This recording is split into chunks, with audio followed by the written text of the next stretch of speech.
pido que me acompañen a Marcos capítulo 7 y vamos a continuar estudiando el Evangelio de Marcos en esta mañana y vamos a estar en Marcos 7 del 24 al 30.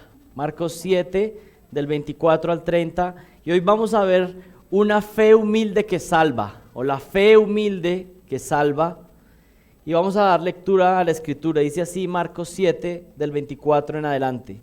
Levantándose de allí se fue a la región de Tiro y cuando entraron en una casa no quería que nadie lo supiera, pero no pudo pasar inadvertido, sino que enseguida al oír hablar de él, una mujer cuya hijita tenía un espíritu inmundo fue y se postró a sus pies. La mujer era gentil, sirofenicia de nacimiento, y le rogaba que echara fuera de su hija al demonio. Y le decía: deja que primero los hijos se sacien, pues no está bien tomar el pan de los hijos y echarlo a los perrillos. Pero ella respondió y le dijo: es cierto, Señor, pero aún los perrillos debajo de la mesa comen las migajas de los hijos. Y él le dijo: por esta respuesta, vete, el demonio ha salido de tu hija. Y cuando ella volvió a su casa, halló que la niña estaba acostada en la cama y que el demonio había salido. Esta es la palabra de Dios. Oremos. Padre, te damos gracias por tu palabra. Te damos gracias, Señor, por todo lo que estás haciendo en nosotros y a través de nosotros. Padre, es una misericordia, es algo que no merecemos, Señor, pero en tu gracia nos has concedido tener una iglesia local para poder escuchar tu palabra, para ser transformados por medio de ella y para edificarnos los unos a los otros. Te suplicamos, Señor, que en tu misericordia sigas obrando en nuestros corazones, sigas transformando nuestro carácter para que seamos transformados hacia la imagen de Jesucristo, Padre. Ayúdanos, Señor, cumple tu propósito, Señor, en esta iglesia, cumple tu propósito en esta ciudad y oramos especialmente también por nuestro país, Padre Santo, porque sabemos que lo único que puede transformar las almas, lo único que puede transformar las vidas es el Evangelio de Jesucristo. Padre, ayúdanos y úsanos para tu gloria. Amén. Quisiera preguntarles algo. ¿Qué hace la diferencia entre un cristiano maduro y un inmaduro? ¿Cuál es la diferencia entre un cristiano infantil y un cristiano adulto, maduro en la fe? ¿Cuál es la diferencia entre un creyente maduro y un niño espiritual? Y algunos podrían pensar, bueno, la diferencia entre un cristiano maduro y uno inmaduro es que el maduro es uno que tiene más años en la vida cristiana. Algunos pensarían, bueno, ¿quiénes son los maduros en la fe? Pues los que llevan más años asistiendo a la iglesia. ¿Pero es eso verdad? Otros podrían afirmar que el más maduro es aquel que tiene mayor contenido doctrinal. Algunos pensarían, bueno, ese que ha estudiado más, ese que tiene más versículos memorizados, esa persona que ha estado más expuesta a la Biblia, entonces es el cristiano más maduro. Y algunos podrían concluir otra forma de analizar quién es un creyente maduro o no inmaduro y piensan, bueno, los maduros son los que tienen las responsabilidades eclesiásticas aparentemente más altas. Aquellos que están en posiciones de liderazgo, aquellos que tienen responsabilidades en la iglesia, entonces esos son los más maduros espiritualmente. Pero les pregunto, ¿son estos distintivos o estas características que les he dado una señal irrefutable de que hay madurez espiritual? ¿Acaso los que llevan más años siempre son los más maduros? ¿Acaso los que tienen más contenido doctrinal son los más maduros? Pues la respuesta es no, no siempre es así. En algunos casos sí, pero en otros no. Puede haber personas con años asistiendo a la iglesia y présteme mucha atención, no haber nacido de nuevo. Es posible que usted lleve décadas diciendo que hace parte del pueblo cristiano, diciendo que usted es cristiano, pero que usted no ha nacido de nuevo en lo absoluto. Eso es posible. Usted no se vuelve cristiano porque asiste a una iglesia cristiana. Usted es cristiano verdadero si el Espíritu Santo ha hecho una obra en usted y usted ha nacido de nuevo. No nos volvemos cristianos por asistir a la iglesia cristiana. Somos cristianos si hemos sido renovados, si nuestra vida ha sido transformada. Si usted es capaz de decir que hay un antes y después de Cristo, ¿es posible contestar eso en su vida? ¿Hay un antes y después de Cristo o eso no ha sucedido? Puede existir personas con estudios teológicos y actuar inmaduramente en su día a día. Hay personas que llegan a los más altos cargos eclesiásticos y carecen del carácter de Jesucristo. ¿Cuál es entonces la respuesta? ¿Cuál es la diferencia entre un cristiano maduro y uno inmaduro? Y quiero decirles que la respuesta está en una sola palabra. ¿Saben cuál es la respuesta? Humildad. Humildad. A mayor humildad, mayor madurez cristiana. Y a mayor orgullo, menor crecimiento espiritual. ¿Quiere evaluar a un cristiano maduro? Entonces lo que usted va a ver es que un hombre o una mujer humilde. Ahí está el asunto. Mira a alguien que siempre está hablando de sí mismo, que constantemente piensa que lo sabe todo, que nunca busca ayuda de otros para que le ayuden en sus necesidades, en sus debilidades. Muéstrame a uno que está centrado en sí mismo como un niño que está buscando llamar la atención y yo te mostraré a un bebé espiritual, si es que es un bebé espiritual, si es que ya nació de nuevo. Pero avancemos un poco más. La humildad no solo es la característica de la madurez cristiana, sino que la humildad es el punto de partida. Y mire qué interesante esto. Entramos a la vida cristiana por medio de la humildad. Necesitamos tener una humildad inicial. Necesitamos doblegarnos ante la palabra de Dios, reconocer nuestras faltas, reconocer nuestro pecado en humildad, reconocer que somos pecadores y que no merecemos estar con Él para entrar en la vida cristiana. Así que la humildad es el punto de partida, pero también es la meta. La humildad es el inicio de la carrera, pero también es la meta a la cual nos dirigimos. Sin humildad no podemos entrar en el reino, pero buscamos también llegar a ser más humildes a medida que crecemos. Miren, nacimos siendo orgullosos. Nacimos con una pecaminosidad que nos llama a ser orgullosos, a ser altivos, a pensar que siempre tenemos la razón, a pensar en reclamar nuestros derechos, a pensar en pasar por encima de los otros para lograr nuestros objetivos. Esa es nuestra naturaleza. Y vamos a ser orgullosos y vamos a luchar con el orgullo hasta el día en que nos muramos. Hay personas que llegan y dicen, ¿saben qué? Yo con ese pecado no lucho. Hay personas que dicen, yo no soy orgulloso. En el momento en que lo dijeron, ya fueron orgullosos.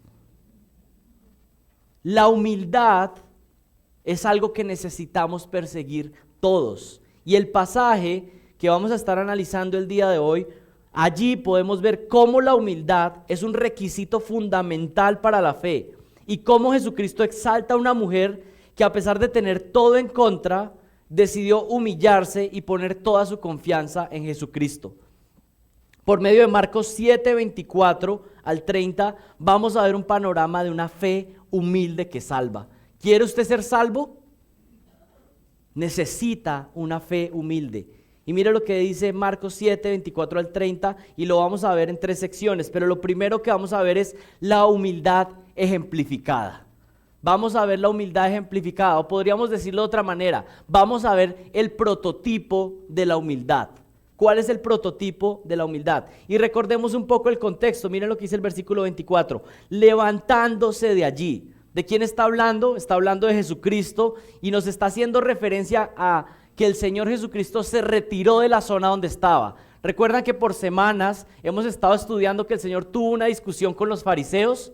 Estaba en Genezaret y había tenido una lucha con los fariseos que eran orgullosos, que eran altivos, que pensaban que estaban bien delante de Dios por su posición eclesiástica, por sus conocimientos, pero el Señor les dice, ustedes están lejos del reino, ustedes son unos legalistas. Y el Señor Jesucristo, que aparece en el versículo 24, dice, levantándose de allí se fue, estaba en Genezaret, como dice Marcos 6:53, y tuvo un enfrentamiento allí y se retiró. Se fue para otra zona. Y es muy interesante porque el Señor aquí va a hacer un contraste. Había estado hablando con los judíos, con los líderes religiosos, y ahora se va a dirigir a una zona completamente gentil. Una zona donde seguramente no había muchos habitantes judíos, sino que estaban los gentiles. Y qué interesante este contraste. Se supone que los primeros que debían reconocer la venida del Mesías, ¿quiénes eran? Pues los líderes religiosos judíos. Eran ellos los espirituales. Eran ellos los que guiaban al pueblo. ¿Quiénes debían ser los primeros que debían decir, el Mesías ha venido, sigámosle? Seguramente estos fariseos y estos judíos. ¿Pero qué hicieron ellos? ¿Recibieron al Mesías? ¿Lo aceptaron? ¿Quisieron seguir su enseñanza? No, ¿saben qué dijeron los fariseos? Esos que creían que conocían a Dios, dijeron, lo que hace, lo hace por medio de Satanás. Lo rechazaron completamente. ¿Y saben qué está pasando en este versículo? El Señor está diciendo, esto es lo que pasa con un corazón orgulloso. Cree que está bien, pero está lejos. Está lejos. Y aquí nos da el contraste con esta mujer sirofenicia, gentil, incircuncisos de corazón, los más lejanos, los que eran juzgados siempre. Y saben que esta mujer, que parece no tan importante, que no tiene tantos pergaminos, que no es tan espiritual y religiosa como los fariseos, ella tiene una fe genuina y cree. Y aquí hay unos que son los poderosos, los que saben, rechazan a Dios. Y aquí tenemos a una mujer gentil que tiene una fe y el Señor la salva. Miren lo que el Señor hace con los orgullosos y miren lo que el Señor hace con los humildes. El Señor rechaza al orgulloso y el Señor acepta al humilde. La fe necesita humildad como punto de partida. Ellos habían abandonado a Dios y ahora el Señor está mostrando que se aparta y está empezando a dar oportunidad al pueblo gentil. Miren el versículo 24. Levantándose de allí, se fue a la región de Tiro. El Señor sale de Genezaret y se aleja aún más, llegando a una población completamente gentil. Y recordemos qué es el término gentil. Seguramente la mayoría de ustedes lo saben, pero aclarémoslo. Gentil se refiere a todo aquel que no es judío, todos los que están fuera de la nación de Israel. El Señor ha escogido un pueblo que apartó para sí, desde Abraham, Isaac y Jacob, escogió un pueblo llamado Israel. Era su pueblo escogido. Estaba designado para mostrar la gloria de Dios. Es más, Israel fue diseñado para que las naciones vieran a Israel y dijeran, queremos adorar a ese Dios. ¿Pero en qué se había convertido Israel? Justamente en el pueblo que estaba rechazando a su Dios. Esto es la diferencia entre judíos y gentiles. Gentiles son todos aquellos que no son judíos. Pero miren que el Señor se dirigió a una zona que se llama la región de Tiro. Y otros pasajes paralelos hablan de Tiro y Sidón, una población que está bien al norte y por supuesto una región completamente gentil. Pero ¿qué tiene de particular la región de Tiro o esa ciudad? Yo creo que hay más de fondo de lo que vemos a primera vista. El Señor se dirigió a una región completamente gentil justamente para dar una muestra y una señal diciendo, vengo de hablar con los judíos y ellos me rechazan, pero ahora voy a los gentiles y ¿qué están haciendo los gentiles? Me aceptan y tienen una fe humilde. Y hay mucho significado en esta ciudad. Tiro es una ciudad con bastante trasfondo bíblico. Hace parte de la región de Canaán y comúnmente está asociada con el juicio de Dios. Ustedes pueden leer en el Antiguo Testamento varias referencias donde se habla de la ciudad de Tiro y habla de ¿qué? Del orgullo, de la altivez gentil y el juicio de Dios. Y aquí lo que el Señor nos está mostrando es algo, miren, esos que siempre han sido juzgados, esos que han sido los rebeldes, ahora se están arrepintiendo. Y estos que decían ser el pueblo de Dios, se están alejando de mí. Esta es una ciudad que representa el orgullo en su máxima expresión. Y es justo esta ciudad donde el Señor va a mostrar que el orgullo judío estaba alejándolos del reino de Dios, mientras que una fe humilde de los gentiles estaba abriéndoles la puerta del reino. Incluso cananeos terribles se les estaba abriendo la puerta del reino de los cielos. Pero vamos a hacer un recorrido en el Antiguo Testamento para ver un poco el trasfondo. Acompáñenme a Génesis capítulo 9. Vayan a Génesis 9:18. En este recorrido de versículos que vamos a hacer, vamos a ver el orgullo que hay detrás de esta población cananea. Ahí estaban los cananeos, Tiro, Sidón y toda esa región. Era la región de los cananeos. Pero ¿de dónde vienen los cananeos? ¿Cuál es la historia detrás de los cananeos? Miren Génesis 9:18. Y los hijos de Noé que salieron del arca fueron ¿quiénes? Sem, Cam y Jafet. Y Cam fue el padre de Canaán. Y ustedes van a encontrar esta referencia una y otra vez que Moisés está dando. Siempre dice, y Cam fue el padre de Canaán. Y Cam fue el padre de Canaán. ¿Y por qué está enfatizando eso? Pues en el contexto, Moisés le está diciendo al pueblo, vamos a tener que ir y luchar con los cananeos. Y siempre les dice, Cam fue el padre de los cananeos. Para que lo tengan en mente, para que sepan qué fue lo que hizo Cam. Y para que sepan por qué ahora son enemigos del pueblo de Dios. Ahora bajen su mirada al versículo 22, Génesis 9:22. Y Cam, otra vez que dice, padre de Canaán, vio la desnudez de su padre y se lo contó a sus 2 hermanos que estaban afuera. Cam es uno de los hijos de Noé. ¿Y recuerdan esa historia? Cam fue el que orgullosamente vio el pecado de su padre Noé, que se embriagó, que fue pecaminoso. Y aquí hagamos un paréntesis. Eso muestra que la Biblia es revelación divina. ¿Qué hacen los seres humanos cuando cuentan su historia? Oscurecen todos los pecados. Pero ¿saben qué hace la Biblia con los grandes hombres de Dios? Muestra tal cual fueron. El gran Noé ahora está borracho completamente, desnudo, actuando locamente. Y la Biblia lo expone porque la Biblia no está guardando la reputación a los grandes hombres de Dios. Hay un solo héroe en la Biblia y es Jehová de los ejércitos.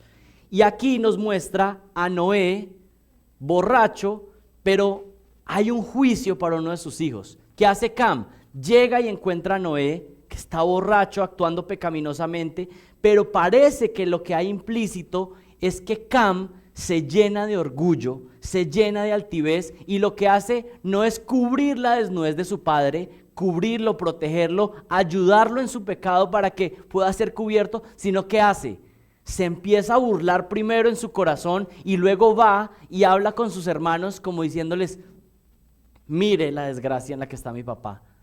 Va a ser burla de su padre, lleno de orgullo. Es una burla pecaminosa, una murmuración encubierta con otras personas y es un signo de orgullo.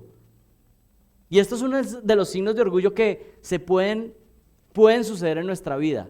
Y es que cuando recibes la situación de alguien que está en pecado, lo que haces no es tratar de ver cómo cubrirlo, y no estoy diciendo encubrir, sino cubrir por medio de animarle, guiarle, llamarle al arrepentimiento, rodearle, orar por esa persona, sino que lo que haces es que ves el pecado de alguien y lo que haces es que primero empiezas a murmurar en tu corazón y luego empiezas a hablar con otros de ese pecado.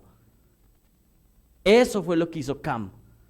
No cubrir, no ayudar a su padre, sino ir y murmurar, mostrando orgullo. A causa de esta situación de que Cam se burló de su padre en su pecado, fue maldito y de allí en adelante fue enemigo del pueblo de Dios que siguió la línea de Sem. Los cananeos fueron enemigos de Israel por largos periodos de tiempo. Hay una parte en las escrituras donde los cananeos medio están cercanos al pueblo de Israel, y es cuando David y Salomón tuvieron gran poder y los cananeos le ayudaban trayendo materiales para construir el reino de Israel. Pero hay otra referencia a los cananeos, o específicamente a la ciudad de Tiro. Vayan a Zacarías capítulo 9. Y aquí vamos a escuchar las Biblias más tiempo mientras se encuentran Zacarías, ¿cierto? Zacarías capítulo 9, versículos del 1 al 4.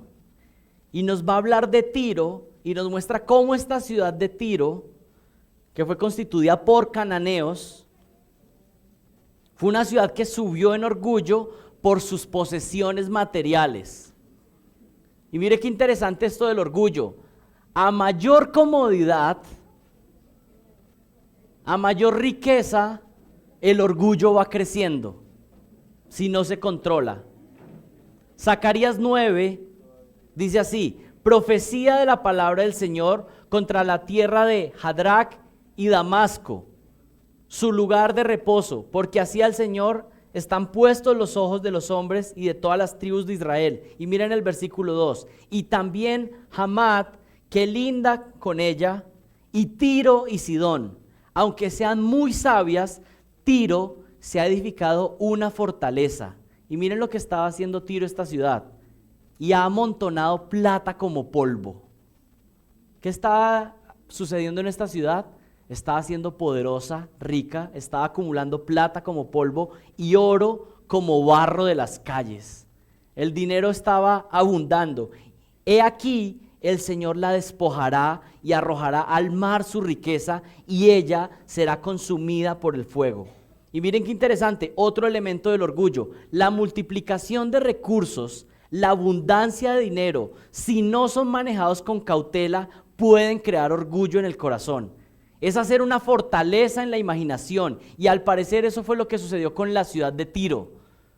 Estaba siendo poderosa, fuerte, con muchos recursos y se estaba llenando de engreimiento, de poder. Miren, las riquezas no son pecado en sí mismo, pero cuando se empiezan a convertir en nuestra fortaleza, en que es que ahora tengo estas propiedades, es que ahora tengo esto en la cuenta, es que ahora tengo esto que es lo que me fortalece. Miren, lo que está haciendo es inflarnos para que en un momento el Señor estalle la bomba. Y eso era lo que estaba pasando con la ciudad de Tiro. Pero hay otro prototipo que está conectado también con esta ciudad. Hay un personaje en la Biblia que es el prototipo del orgullo. ¿Quién es el prototipo de la humildad? Nuestro Señor Jesucristo. Pero ¿quién es el prototipo del orgullo? El mejor representante de la antihumildad, de la exaltación propia, se llama ¿cómo? Satanás. Un ángel que fue creado hermoso y poderoso y fue tan obstinado que quiso poner su trono por encima del de Dios. Tal vez ustedes no conocen, pero lo que sucedió con Satanás es que el Señor lo creó como un ángel hermoso, lleno de dones y talentos. ¿Y saben qué pasó con Satanás? Se empezó a mirar a sí mismo y se admiraba tanto a sí mismo y decía, qué hermoso que soy, qué poderoso que soy. ¿Y saben qué fue lo que hizo? No tomó eso como algo que lo humillara y estar agradecido eternamente con Dios, sino ¿saben qué dijo? Soy tan hermoso, soy tan poderoso, soy tan lleno de dones que voy a poner mi trono encima de Dios. Esa es la locura de la creación orgullosa, que piensa que puede ponerse por encima de Dios. Y hay un pasaje que muchos teólogos han descrito como la descripción de la caída de Satanás, y está en Ezequiel 28. Y es muy particular mientras ustedes buscan Ezequiel 28, porque el profeta empieza a hablar en Ezequiel 28 acerca de un rey en esta tierra. ¿Y saben qué pasa? Empieza en la profecía a hablar de un rey en la tierra y de un momento hace una transición de ese rey terrenal y empieza a hablar ¿de quién? De Satanás. Y utiliza a ese rey terrenal para hacer una ilustración de lo que sucedió con Satanás. Y adivinen, los que están aquí haciendo exégesis, adivinen con qué rey de la tierra lo comparó el Señor. ¿Con el rey de qué ciudad? Con el rey de Tiro. Con el rey de Tiro. Miren lo que dice Ezequiel 28. Y por favor, presten mucha atención y escuchen esto. Dios hablando en su profecía. Y escuchen Dios hablando a nuestros corazones, a nuestros oídos en este momento. Miren lo que dice. Y vino a mí palabra del Señor diciendo, Hijo del hombre, di al príncipe de Tiro, así dice el Señor Dios. Aun cuando tu corazón se ha enaltecido y has dicho, un Dios soy, sentado estoy en el trono de los dioses, en el corazón de los mares, no eres más que un hombre y no Dios. Aunque hayas igualado tu corazón al corazón de Dios, he aquí, tú eres más sabio que Daniel, ningún secreto te es oculto. Y miren el versículo 4, con tu sabiduría y tu entendimiento has adquirido riquezas para ti, y has adquirido oro y plata para tus tesoros. Con tu gran sabiduría, con tu gran comercio, has aumentado tus riquezas, y se ha enaltecido tu corazón a causa de tus riquezas. Por lo cual así dice el Señor Dios, por cuanto has igualado tu corazón al corazón de Dios, por tanto, he aquí, traeré sobre ti extranjeros, los más crueles de entre las naciones, y ellos desenvainarán sus espadas contra la hermosura de tu sabiduría y profanarán tu esplendor. Te harán bajar al sepulcro y morirás con la muerte de los que mueren en el corazón de los mares. Dirás aún: un Dios soy en la presencia de tu verdugo, tú que eres un hombre y no Dios en manos de los que te hieren. El Señor hablando sarcásticamente: cuando venga tu juicio, ¿vas a seguir diciendo que tú eres un Dios? Y miren lo que dice el versículo 10: con la muerte de los incircuncisos morirás a manos de extraños, porque yo he hablado, declara el Señor Dios. Y aquí pasa algo muy interesante. Del versículo 1 al versículo 10 está dando una referencia de el rey de Tiro y diciendo: tú eres orgulloso, te has creído un Dios, te has elevado y pronto te voy a derribar. Pero pasa algo muy interesante. A partir del versículo 11 la profecía hace como una transición, y ahora va a ilustrar con ese mismo rey de Tiro, va a empezar a hablar de Satanás. Y mira lo que dice el versículo 11: y vino a mí palabra del Señor diciendo: hijo de hombre, eleva una elegía sobre el rey de Tiro y dile: así dice el Señor, tú eras el sello de la perfección, lleno de sabiduría y perfecto en hermosura. Y aquí creo que está la clave de por qué pensamos que dejó de hablar del rey de Tiro y empieza a hablar de Satanás. Mire dónde está ubicado. En Edén estabas, en el huerto de Dios. ¿El rey de Tiro estaba en el Edén? Empieza a hablar de alguien más acá. Empieza a utilizar la ilustración del rey de Tiro para hablar de Satanás. Y dice: toda piedra preciosa era tu vestidura. El rubí, el topacio y el diamante, el berilio, el ónice y el jaspe, el zafiro, la turquesa, la esmeralda, el oro, la hechura de tus engastes, de tus encajes estaba en ti. El día que fuiste creado fueron preparados. Miren el versículo 14. Tú querubín. ¿Qué es un querubín? Un ángel. Empieza a hablar de alguien más. Tú querubín, protector de alas desplegadas, yo te puse allí, estabas en el santo monte de Dios, andabas en medio de las piedras de fuego, perfecto eras en tus caminos desde el día en que fuiste creado, hasta que la iniquidad se halló en ti. A causa de la abundancia de tu comercio te llenaste de violencia y pecaste. Yo pues te he expulsado por profano. Cuando Satanás se rebeló contra Dios y quiso hacer una rebelión en contra de Dios, quiso llevarse a otros ángeles, y ¿saben qué hizo el Señor? El Señor lo expulsó de su reino, y Satanás se llevó un ejército con ellos. Todos los ángeles fueron creados por Dios. Satanás, como un ángel hermoso que se empezó a mirar a sí mismo y decía: qué tremendo soy, se rebeló. ¿Y qué hizo? ¿Se fue solo con su rebelión? No, se llevó la tercera parte de los ángeles.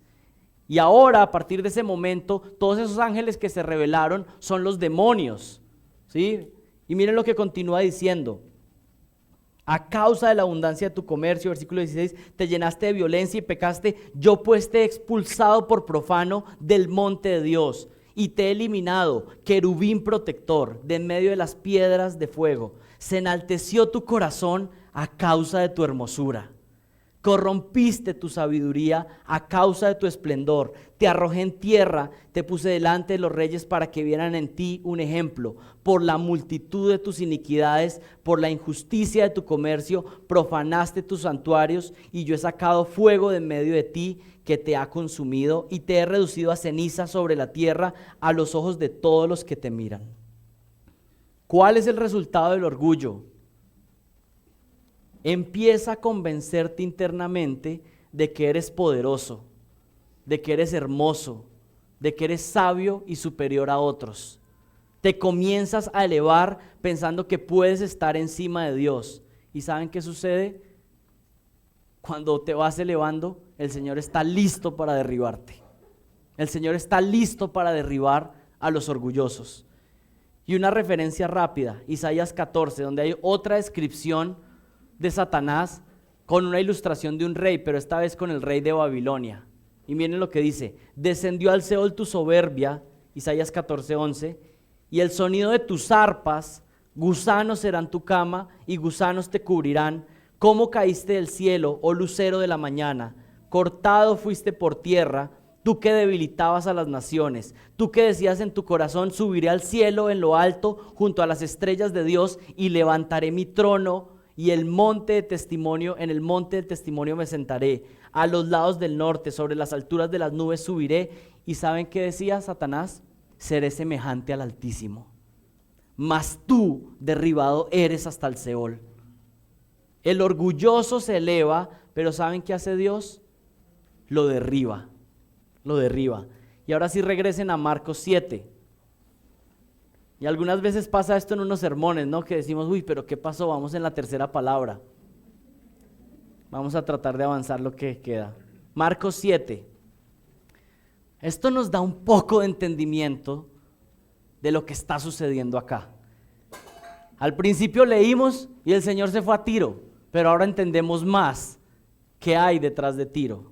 Levantándose de allí, Marcos 7:24, se fue a la región de Tiro. Y en Mateo habla de que estaba en Tiro y Sidón. Y entrando en una casa, no quería que nadie lo supiera, pero no pudo pasar inadvertido. Y aquí tenemos al prototipo de la humildad. En el otro extremo tenemos a Jesucristo, que actúa completamente diferente. El ejemplo perfecto de un hombre manso. Pablo en Filipenses capítulo 2 lo describe como la expresión genuina de la humildad. El que siendo igual a Dios no quiso aferrarse a eso, sino que se hizo hombre. Se humilló, se rebajó. El Creador se hizo uno con su creación. Jesucristo, nuestro Señor, es radicalmente opuesto a Satanás. Satanás es un ser creado que quiere poner su trono encima de Dios. Jesucristo es el Dios del universo que tiene su trono sublime y se hace un hombre para humillarse y servirnos a nosotros. ¿Ven la diferencia? El prototipo de la humildad y el prototipo del orgullo. Satanás es arrojado a las profundidades más bajas y Jesucristo será exaltado por los siglos. ¿Cuál es el camino de la verdadera madurez? ¿Cuál es el camino de la madurez en la fe? El camino de la madurez en la fe es la humildad. La humildad. Buscar ser siervos de todos. Y miren el versículo 24. Levantándose de allí, se fue a la región de Tiro y entrando en una casa, no quería que nadie lo supiera. ¿Y cuál era la clase de ministerio que hacía el Señor Jesucristo? Era un ministerio para autopromocionarse, para ser famoso, para que más personas lo reconocieran, para que las personas lo exaltaran externamente. El reconocimiento de las multitudes. ¿Saben para qué venía Él? Para servir y entregar su vida por muchos. Jesucristo no venía para ser famoso. ¿Y qué haría el orgulloso en la situación de Jesús? Llegó a una ciudad y ¿qué es lo que hay que hacer? Vayan por favor y avisen rápidamente que llegó el Señor. El orgulloso, ¿qué hace? Llegué yo y que todos me miren. Y eso aún puede pasar en la iglesia. Y eso hasta se puede pensar en la mañana antes de salir para la iglesia. Aún en detalles tan pequeños en cómo me voy a vestir. O hay personas que han pensado a la iglesia, voy a llegar y espero que cuando yo llegue que sea así, o sea, como que se pongan las luces sobre mí. ¿Cierto? Algunas peinado, este peinado me lo va a hacer que sea o la ropa. Que pongan las luces sobre mí. ¿Y saben qué hacía el Señor Jesucristo? Comúnmente buscaba estar en soledad y buscar estar con su Padre. Y en ese momento estaba buscando tener intimidad con sus discípulos y les dijo, ¿saben qué? Ojalá que nadie se dé cuenta que llegue a la ciudad. Vamos a tener un tiempo de soledad. El orgulloso llega y quiere que todos le rindan pleitesía, pero Jesús dice, quiero estar a solas en casa y espero que muchas personas no se den cuenta. Y ustedes pueden ver una referencia a esa actitud del Señor Jesucristo desde el capítulo 1:35. El Señor comúnmente buscaba estar solo, no estaba buscando que las multitudes estuvieran. ¿Pero qué pasaba? ¿Sucedía? No, las multitudes lo buscaban, pero no porque Él estuviera queriendo eso para inflar su orgullo. El Señor jamás pecó. Él, siendo el rey, se hace siervo. ¿Quieres andar en prepotencia y ser elevado y reconocido? Entonces sigue el ejemplo de Satanás. ¿Quieres tener un puesto importante en el reino de los cielos? Vive humildemente en esta tierra. Algunos, y esto es bien interesante, yo creo que en el cielo nos vamos a llevar más de una sorpresa, de hermanitos en la iglesia que tenían un carácter bien tranquilo, bien humilde, que no estaban haciendo su servicio para ser vistos de los hombres, y los vamos a ver allá bien cerca al Señor. Y tal vez otros, que eran los que salían en el afiche, bien lejos. Qué bueno que es por gracia, ¿no? Busquemos ser siervos, busquemos la humildad. Ahora miremos el segundo punto, la humildad evaluada. Ya vimos el prototipo de la humildad y el prototipo del orgullo, pero miremos la humildad evaluada. Miren el versículo 25 en Marcos 7. El Señor quería pasar inadvertido, pero no pudo pasar inadvertido. Y miren el versículo 25, sino que enseguida, al oír hablar de él, una mujer cuya hijita tenía un espíritu inmundo fue y se postró a sus pies. La mujer era gentil, sirofenicia de nacimiento, y le rogaba que echara fuera de su hija al demonio. Y el relato paralelo está en Mateo 15, 22, y les leo. He aquí una mujer cananea que había salido de aquella región, clamaba diciéndole: Señor, hijo de David, ten misericordia de mí. Mi hija es gravemente atormentada por un demonio. Pero Jesús no le respondió palabra. Entonces, acercándose a sus discípulos, y miren los discípulos tan amables, ¿no? Hay que atender a esta mujer. ¿Sí? ¿Eso fue lo que dijeron los discípulos? No. Acercándose a sus discípulos le rogaron diciendo: despídela, pues da voces tras nosotros. Él respondiendo dijo: no soy yo enviado sino a las ovejas perdidas de la casa de Israel. Aquí tenemos a una mujer cananea, y ella tenía todas las características para ser rechazada en la época. ¿Cuáles son esas características? Primero, era mujer y no tenía la capacidad de acercarse a un maestro importante. Esa no era la forma. De ahí por eso los discípulos la estaban rechazando, diciendo: esta mujer es bullosa, está haciendo mucha bulla, despídela. Eso era lo primero, era mujer, y las mujeres no podían acercarse en ese tiempo a un maestro de esta manera. En segundo lugar, es gentil. Y había un rechazo de los judíos a los gentiles. Entonces esta mujer era mujer, y era mujer gentil. Pero no era mujer gentil solamente, sino que ¿de dónde era? Era de Tiro, que ya tenemos todo el contexto detrás. Esta mujer tenía todo en contra. Pero entonces esto era lo peor que tenía. No solamente era mujer, no solamente era gentil, no solamente era gentil de Tiro, sino que además ¿qué? Vivía con demonios en su casa. Es decir, esta mujer tenía el panorama completo para no ser aceptada aparentemente. Y empiecen a ver el contraste.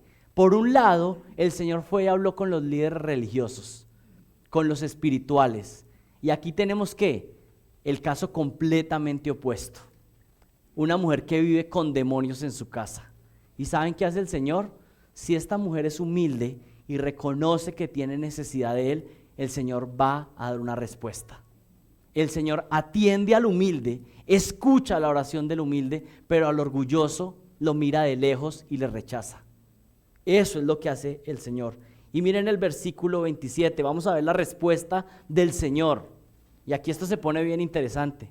Miren el versículo 27. Y le decía: deja primero que los hijos se sacien, pues no está bien tomar el pan de los hijos y echarlo a los perrillos. Y parece que esta respuesta de Jesucristo no suena muy amable, ¿no? Esta mujer está suplicando: ayúdame, mi hija está endemoniada, tengo una necesidad. Y el Señor Jesucristo le dice: yo vine a atender a los hijos de Israel. Esa es mi prioridad. El Señor usa una parábola nuevamente expresando algo, y esta es una situación común. ¿Para quién se hace la comida en la casa? ¿Para los perritos que andan por ahí? ¿O se hace para las personas? Bueno, hoy en día ya no sabemos, ¿cierto? Pero comúnmente la comida se hace para las personas, y los perritos que están por ahí alrededor pues recogen las migajas, ¿cierto? Casa que tiene mascotas, pues mascota que se respeta va a estar ahí al lado esperando que le tiren algo, ¿cierto? Y eso pasaba también en aquella época. Y el Señor dice: se vino a dar la comida a los hijos de Israel, a los hijos. No a los perritos, no a las mascotas que están en la casa, ¿cierto? Y el Señor, ¿qué está haciendo acá? Algo bien interesante. Pone una prueba en extremo para esta mujer y prueba su humildad. Ella está en una situación lamentable, rogando de rodillas que el Señor le ayude, y el Señor pone una prueba más.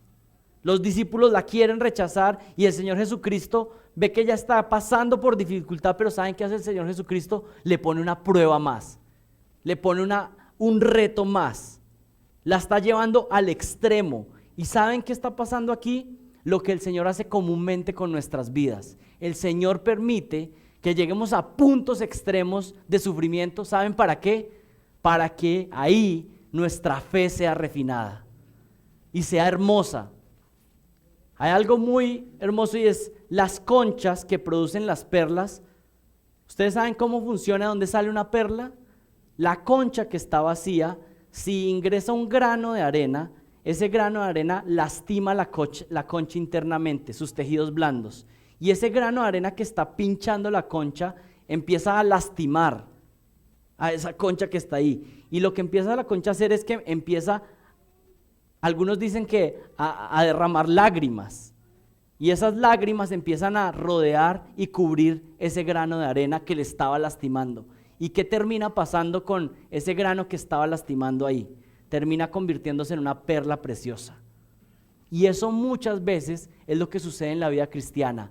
Ese clavo que está doliendo, esa situación dolorosa que está punzando nuestros corazones, esa relación difícil, esa persona con la que es complejo convivir, esa enfermedad que ha sido dolorosa por años, esa situación difícil que está doliendo, a veces es la herramienta que Dios está usando para refinar nuestra fe, para que sea una perla preciosa para la gloria de Dios. ¿Saben cuándo es cuando la fe se ve más hermosa y más preciosa? No cuando todo está saliendo bien y podemos decir, no, gloria a Dios, yo creo en el Señor. ¿Saben cuándo es la fe más hermosa? ¿Saben cuándo un hermano muestra gloria a Dios? Cuando está pasando por dificultad, cuando está pasando por enfermedad, cuando está sin empleo y puede decir, gloria a Dios, mi Señor es bueno, yo creo en Jesucristo. Si me quitara la salud, si me quitara el trabajo, si me quitara todo, gloria a Dios porque Jesucristo es suficiente para mí. Esa es una fe hermosa, esa es una fe verdadera. Y eso es lo que está haciendo el Señor, probando a esta mujer y llevándola a extremo. ¿Qué hizo ella? Se puso altiva, se puso orgullosa cuando el Señor le dijo, bueno, la comida es para los de Israel, no para los perrillos gentiles. ¿Sonó muy lindo eso? Imagínense en nuestros días cuál sería la respuesta. Oh, racista. ¿Cómo así que perrillos nosotros, los de Tiro y Sidón? Y machista. Esta mujer se humilla y dice, no merezco tu gracia. Soy humilde, pero soy necesitada de ti. Tienes la razón. Yo ni siquiera alcanzo a ser como un perrillo, pero ¿sabes qué? Una migaja tuya sería suficiente para alimentarme eternamente. Esta mujer es humilde y muestra que la humildad es el punto de partida de la fe. Y el Señor no estaba diciendo ninguna mentira o ningún error aquí. La tarea principal del Mesías en su primera venida era venir y anunciar el mensaje de salvación primeramente ¿a quiénes? A los judíos. Cumplir con la promesa que había dado desde Génesis 3:15, que un día enviaría al libertador que daría salvación a su pueblo. El Señor está cumpliendo, pero también ¿a qué vino el Señor Jesucristo? A preparar un grupo de hombres que proclamarían el evangelio a los gentiles hasta lo último de la tierra. Pero lo primero que vino él a hacer es a proclamar el evangelio a los judíos. Pero qué hermoso, ¿saben qué? El Señor dice, esta gracia que los judíos han rechazado se va a expandir hasta lo último de la tierra. Y es tan hermoso saber que el Señor fue y proclamó el evangelio a los judíos lo rechazaron y ¿saben qué pasó? Hombres que creyeron fueron y proclamaron el evangelio hasta lo último de la tierra, tanto así que llegó hasta Cali, Colombia. La comida fue preparada para Israel, pero Israel la ha rechazado y ahora los gentiles, aún de lejos, pueden recibir la bondad y el perdón de Dios. Este Jesucristo es poderoso para salvar Este Jesucristo es poderoso para cambiar mi vida y esta mujer está ahí con todas las pruebas y dicen, ¿saben qué? Tengo todo en mi contra, tengo todas las pruebas, pero ella tiene algo y es que tiene fe. Tiene fe. Y ella piensa, este Jesucristo es poderoso para salvar. Una chispita de su poder y de su gloria cambiaría mi vida. Esta mujer se ve completamente necesitada y sabe que solamente si Jesucristo le prestara atención un segundo, su vida cambiaría. Y ella tiene todo en contra, pero tiene una fe poderosa y dice, si Él me atiende, si Él interviene en mi vida, si Él toca mi vida, todo cambiaría. Y ella tiene una fe poderosa. No tiene nada que aparentar externamente, pero tiene fe en Jesucristo.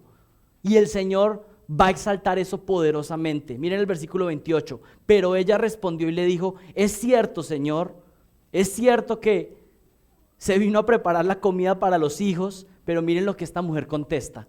Pero aún los perrillos debajo de la mesa comen las migajas de los hijos. Ella está pensando, este Jesucristo es tan poderoso, tan bondadoso, que si se digna mirarme, todo cambiaría. Ella reconoce que tan solo una migaja del pan que ofrece Jesucristo sería suficiente para saciarnos eternamente de la necesidad que tenemos de Dios. La humildad de esta mujer fue probada en extremo y resultó en una fe salvífica. Y cuando venimos a Dios, tenemos que venir en humildad. No venimos a Dios reclamando, no venimos a Dios decretando. Yo decreto que tiene que pasar esto. Yo declaro. Miren, esas son expresiones anticristianas. ¿Cómo viene el Hijo de Dios? Padre, que se haga tu voluntad. Cuando vienes a Dios no vienes como víctima, sino que vienes reconociendo tu debilidad, tus faltas, tu pecado, para que Él te salve y te limpie. Cuando usted se hace víctima, se está blindando del evangelio. Cuando usted viene a decir que es culpa de otros, no está permitiendo que el Señor le salve, le perdone. ¿Qué es lo que tiene que hacer para que su vida cambie? Confiese su pecado. Deje de pensar que usted reacciona de esa manera porque es que otros le han hecho, porque es que en su pasado, porque es que su papá, que porque su mamá. ¿Usted quiere saber algo? Pues a todos nos lastimaron de niños. De alguna manera, y algunos con unas historias más tristes, pero la Biblia nunca dice tienes derecho a pecar por lo que otros hicieron en contra de ti. ¿Saben qué dice la Biblia? Estás pecando, arrepiéntete y yo te daré la gracia para cambiar. Eso es lo que dice el evangelio.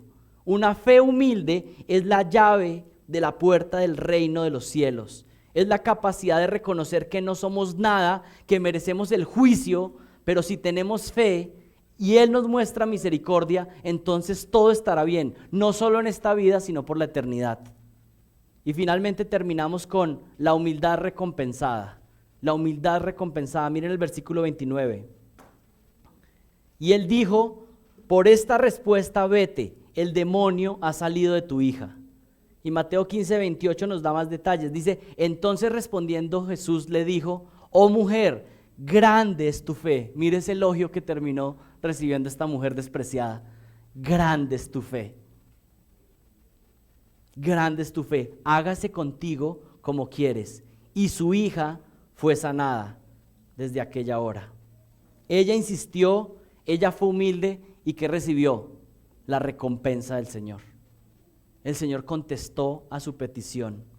¿Qué pasa con el orgulloso? Altivo no obtendrá nada de Jesucristo. El que viene delante de Él y dice, bueno, yo la verdad es que no tengo nada que confesar delante de Él, no tengo nada de que arrepentirme, pues el Señor le rechaza. Pero el que viene humildemente dice, yo he pecado contra Él, necesito de ti. Por lo menos una migaja que me lances podría cambiar mi vida completamente. El Señor tiene todo para darle. El Señor acepta al humilde y rechaza al orgulloso. El orgulloso se ve a sí mismo superior, que no tiene nada que aprender porque lo sabe todo. El orgulloso se cree más inteligente que los demás. El orgulloso piensa que porque tiene dinero es inmune a cualquier mal. Cualquier manifestación de orgullo, el Señor Jesucristo dice, cuidado, si te sigues elevando demasiado, yo te derribaré. Pero ¿qué le dice al humilde? Al que reconoce que está en bancarrota espiritual.